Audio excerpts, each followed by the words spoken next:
Hello everybody, this is Dago Seda. It's been a while since I made a walkthrough actually. And yeah, so for those of you who responded to my poll video, and by those of you, I mean Narb007, thank you for your cooperation. I really didn't care though, I was leaning towards doing this one anyway. So this is, I guess you can call it a fan service walkthrough, because let's be honest, most of my viewers are from good old Resident Evil 4. And okay, so this is the side quest in the game, Assignment Ada, and it's not necessarily difficult, it's actually kind of easy, especially after the first time I even played this was after I played through on Professional, and it was incredibly easy considering the fact that I was used to enemies doing a whole crap ton more damage to me than usual, but they're not. So pretty easy. So basically what you should be doing is try to get headshots and stuff as much as possible. So when you stun them, just shoot their head a lot until it blows off. Where you'll save a whole bunch of ammo, because at the beginning ammo conservation can be an issue. Also careful of the mace guy, because they still do a lot of damage even on normal difficulty. Essentially this is like the last section of the game here. The island area, I guess you want to call it. So everything you do here should at least look familiar, except you're doing it in a different context, I suppose.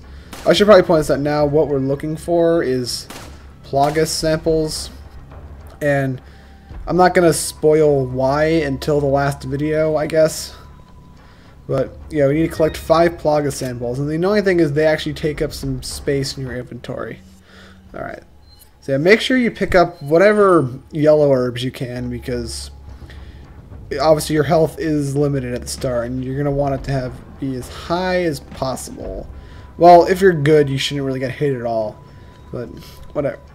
Actually, the reason I even get yellow herbs, when I attach them to the red and green ones, I feel more obligated to use those when I need to waste something to get something in my inventory. Alright, so this should be, you should probably use your first grenade there, and if you do it fast enough, that guy won't throw his axe at you. Usually he does. And if you remember correctly from the story, or at least if I remember correctly, a JJ will come out here. So this is, just get ready for it. And as I said, the easiest way to kill these, if you remember the walkthrough, the easiest way to kill them is to continually headshot them. So this is, honestly, this is actually the hardest part of the level. So if you can get past this, you can probably get past the rest of it. And I didn't exactly throw that far enough. But alright, one tip I'm going to say. If you're going to conserve any type of ammo, make sure it's the TMP ammo, because you're going to need that to fight the boss towards the end of this. But at the beginning, you can be a little bit wasteful. I mean, they have 100-shot clips. And yeah. This is probably stupid here. I probably got hit because of my stupidity. I probably shouldn't. Well, did I get hit? I don't even remember correctly. I should really pay more attention to my own videos, honestly. But no, I don't really get hit here. That's the only thing I do. Yeah, just keep hitting him in the head and he'll go down pretty quickly. Actually, I think I get hit by something else, maybe? Whatever, I'd rather get hit by not JJ than get hit by JJ. To be completely honest. And yeah, that was probably a little stupid on my part. I should have waited for them to come back up there. So yeah, one tip would be to utilize the ladders properly, because it can save you some ammo actually, because I think they take damage from falling to the ground as well. So yeah, pick up all this TMP ammo, and you'll find yourself swimming in TMP ammo by the end of this, to be honest with you. So just keep collecting it, and fortunately that's the item you're going to use against the boss. As you'll see why when I fight it, but it's really hard to fight it any other way, honestly. Alright.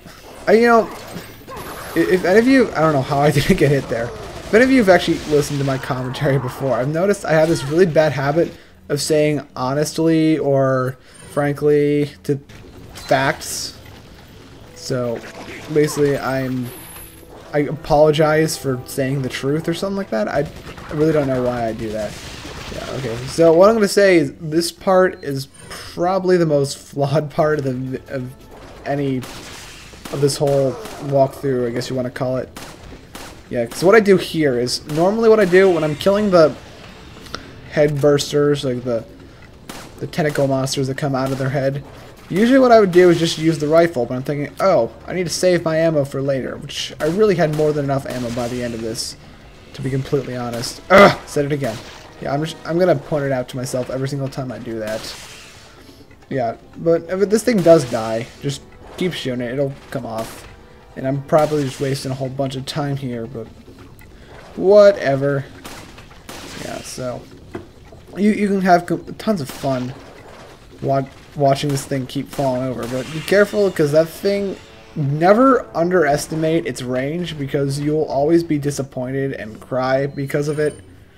It's happened to me on numerous occasions, and every single one of those numerous occasions that made me cry were because of death. Simple to say. Also noticed I missed a grenade somewhere. It was up on top of one of these towers, and I'm gonna waste a second here looking around. I probably should have cut this out, but you know, I am so terrible. Trust me, the gameplay in this for this segment improves majorly. This is not only probably the most boring part maybe of this whole walkthrough. Oh, that's a first aid spray, not a grenade. This isn't only the most boring part, but it's also the most difficult part, mainly because of the JJ and all the opportunities, all the angles the enemies have to attack you.